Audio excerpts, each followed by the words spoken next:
Akhir-akhir ini ada wacana yang beredar di media online tentang pemekaran provinsi. Jadi dalam berita itu ada entah siapa itu mewacanakan atau menyarankan, mungkin ya bisa dikatakan seperti itu, untuk dilakukannya pemekaran provinsi. Yang sudah aku baca atau sudah aku ketahui adalah wilayah Jawa Tengah, di provinsi Jawa Tengah ini ingin dimekarkan lagi. Ada beberapa wilayah, misalnya pembentukan provinsi Banyumasan, yaitu untuk menampung kabupaten-kabupaten yang kelompok Banyumas ya. Kemudian ada lagi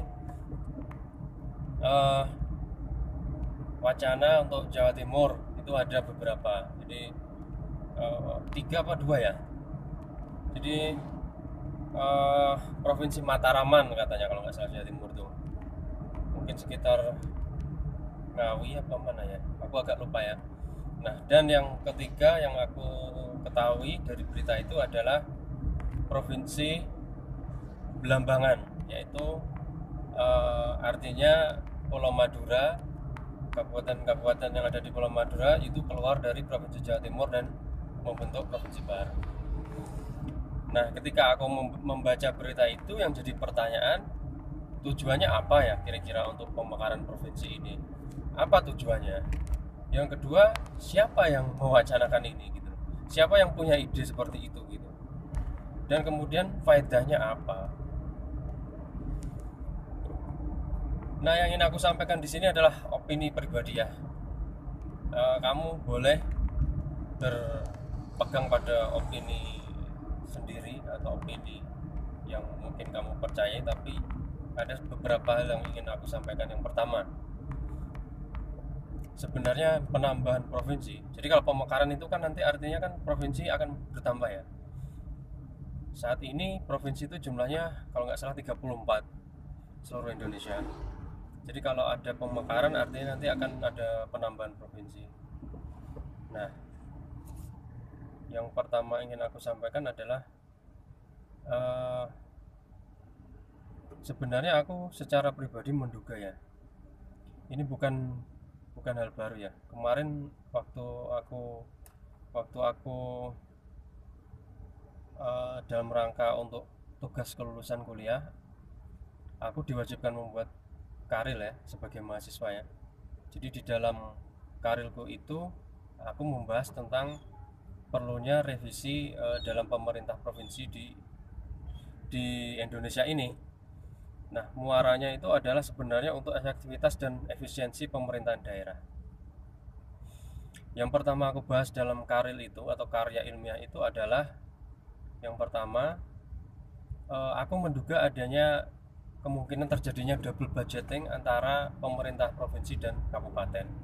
Nah, double budgeting itu adalah penganggaran berganda ya.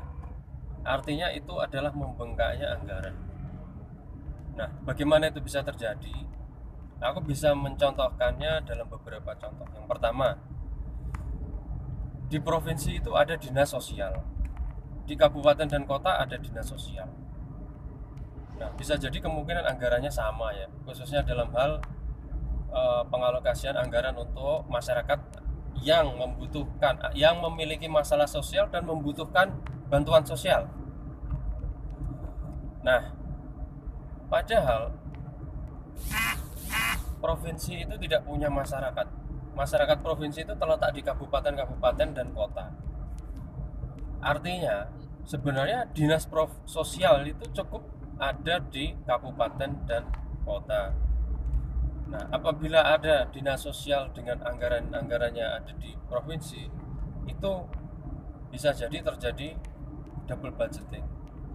Banyak kejadian kan di berita-berita ya. Jadi misalnya bupati tidak memberikan perhatian kepada masyarakat yang memiliki masalah sosial di kabupaten atau kotanya, kemudian gubernurnya bergerak. Nah, itu indikasi ya. ada double budgeting di situ. Yang kedua contohnya mungkin itu kemungkinan bisa terjadi di dinas-dinas lainnya, tidak menutup kemungkinan.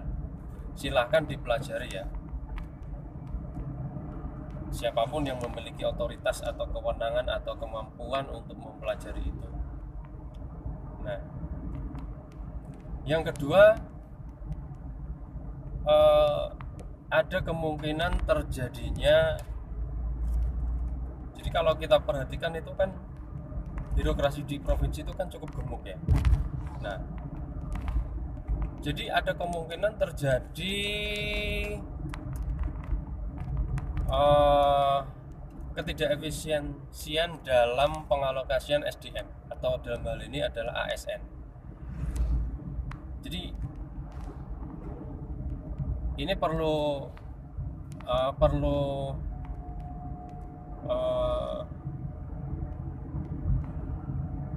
ditelaah lebih dalam ya. Tapi pada intinya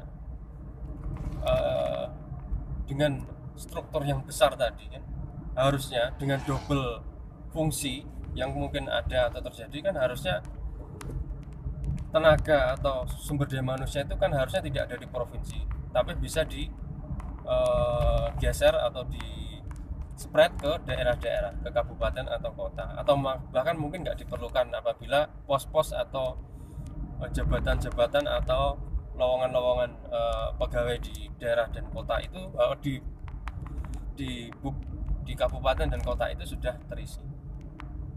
Ya, jadi itu tadi ya yang pertama ya. Nah, misalkan kayak misalnya gini, dinas PU Pak kan mengurusi jalan provinsi Pak, misalnya. Jadi nggak apa-apa dong ada dinas itu. Nah, sebenarnya kan objek dari salah satu objek ya, bukan semuanya sih. Salah satu objek dari dinas PU provinsi kan, meskipun jalan provinsi, pada intinya jalan provinsi itu kan berada di kabupaten kota. Misalnya jalan provinsi antara Blora sampai ke Semarang misalnya, dia akan melewati kabupaten kota kan. Yang jalan provinsi yang ada di Blora berarti berada di wilayah Blora, yang di Grobogan berarti ada di wilayah Grobogan. Kemudian mungkin ada yang di Demak. Itu kan berarti sebenarnya bisa didorong atau digeser ke wewenangnya di kabupaten atau kota. Kalau ini Pak, untuk dinas PU misalnya harus menangani masalah bangunan yang diperuntukkan untuk provinsi. Ya, provinsi kan berada di kota ya, ibu kota provinsi. Artinya di situ ada dinas PU kota. Kan bisa aja dilakukan oleh mereka. Nah, itu adalah sekilas contoh ya. Maksudnya sekilas contoh mengenai adanya indikasi double budgeting antara provinsi dan pemerintahan provinsi dan kabupaten atau kota. Nah, itu yang sebenarnya selama ini aku pikirkan dan agak mengganjal ya. Yang kedua yang ingin aku bahas adalah sebenarnya settingan provinsi, pemerintahan provinsi atau hierarki provinsi itu adalah settingan zaman telepon engkol ya. Jadi tahun 50, 60 waktu awal-awal Indonesia merdeka, ketika jaringan informasi, ketika sistem informasi belum sebagus saat ini, itu untuk demi kemudahan itu kan enak kalau misalnya Jakarta pengen menghubungi daerah-daerah kabupaten kota seluruh Indonesia atau pengen memberikan instruksi dan arahan, tinggal menghubungi provinsi. Jadi dia cukup berkirim surat atau cukup telepon ke 33 atau 34 provinsi.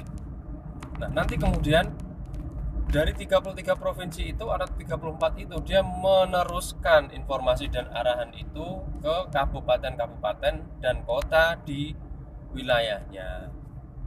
Nah, di zaman sekarang ketika teknologi informasi itu sudah sangat baik, sepertinya itu tidak diperlukan. Jakarta bisa langsung mengontak ke bupati atau ke kabupaten atau langsung ke kota-kota. Jadi itu bisa dikatakan saat ini pemerintahan provinsi itu sedikit tidak relevan karena kaitannya dengan hal itu tadi. Jadi sifat yang aku sampaikan ini akumulatif ya, bukan cuma semata-mata karena kemajuan teknologi informasi, tapi karena juga adanya indikasi kemungkinan terjadinya double budgeting tadi. Jadi itu akumulatif, jadi tidak satu-satu ya, semuanya gitu loh.